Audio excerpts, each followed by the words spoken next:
fired from my job, but received a year's worth of pay and got my boss fired.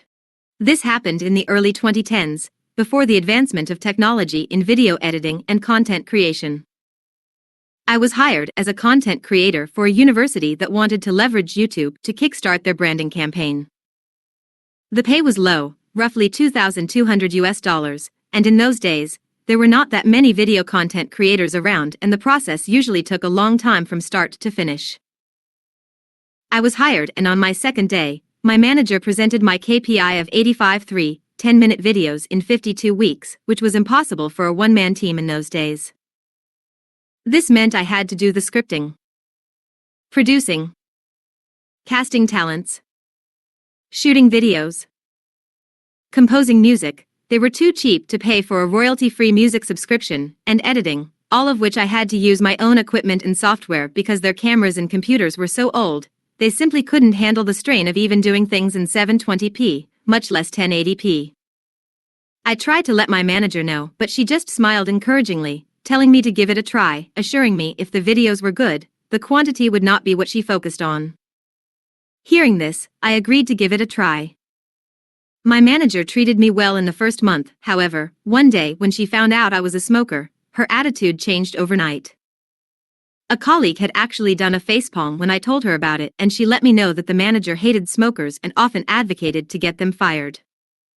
She started nitpicking me on everything, from smelling like cigarette smoke after my breaks, coming in 5 to 10 minutes late despite doing more than 4 hours of overtime daily, not being contactable during break times, the list goes on. But I soldiered on, because I just wanted to do the work and do it well. 5 months in, I was called into the director's office where I saw my manager putting on her best, displeased but gleeful face, and I felt my stomach drop.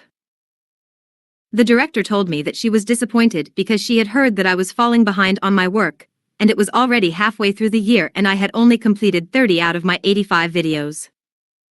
I tried to explain that I had been working my butt off on these videos. I literally worked 6 days out of the week, over 60 hours just to do what needed to be done, and that being a one-man army made things impossible, and also the fact that the videos I had put up grossed the highest views ever on their YouTube page. I also recounted how my manager said that she was looking for quality videos over quantity. The director dismissed this and stated that the KPI was simply 85 videos in a year, and since it was almost half a year in with my numbers at less than half, she felt it prudent to cut the cord early. I asked how would they even meet the KPI if they were to fire me. Now my manager had snorted, saying we'll find a professional production house to finish your work. The director had given her an odd look but nodded in her support nonetheless, telling me you don't need to worry, manager will get the job done. That was when a light bulb went off in my head, seeing as I was the content professional in the office. One of my jobs was to keep a database of production houses to use in the event we needed to do a shoot that required more resources, and I was sure that they would be using the production houses in my database as my manager had no contacts in the production industry. So, I changed the contact numbers and messed up all the emails on all of the entries except one. The one, I had a friend working as a junior director, not an assistant director, but a director assigned to smaller video projects. I gave him a call and told him of my plan, and sure enough within 2 days, they were called to come in to pitch. I told him that I had a plan that was a win-win for us. It would instantly help him and put him on the fast track to a director position by bringing in that much business to his production house, and it would also benefit me financially. I would teach him exactly how to pitch to win over the boss and the director, and in turn, his company would pay me a standard finder's fee of 15%.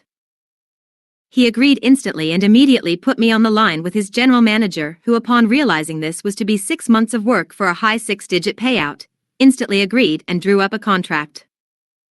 As it turns out, after I gave them a metaphorical step-by-step playbook, they were the perfect fit, somehow understanding the needs and style of the university as well as the sort of themes the university wanted to feature. The director and my former boss were amazed that my friend's production house was so familiar with their content that they signed them up on the spot. Now, even back then, using a production house back then was not cheap. Each video that they produced could cost double to triple my monthly salary, given that they had specialized people for each function. producer, director, director of photography, gaffer, sound person, video editor, assistant director, production assistants, etc., but this meant that they could complete a video every 2 to 3 days. So yes, they produced 50 videos in a span of 4 months for over 100 months of my salary, and I sat back and collected the healthy 15%, which was about 15 months of my salary. This allowed me to put money aside for a holiday and the rest to further my studies with a respected film school overseas. I thought my plan ended here and I had gotten back at my former bosses, but to my surprise, I received a call from my colleague while I was holidaying in Bali one day. This was the same colleague who had facepalmed when I told her that my manager had found out that I was a smoker. She told me that my former manager had been fired and my director given a massive blasting by the chancellor of the university. The content creation project, which I was hired for, was only given a budget equating to about a year and a half of my salary, and they had exceeded that budget by over 10 times. My former manager was so desperate to ensure that her content creation project could be completed that she had thrown caution to the wind, paying anything to get the job done so that she could show my director that she had completed the project and had approved the massive spend without getting consent from the director.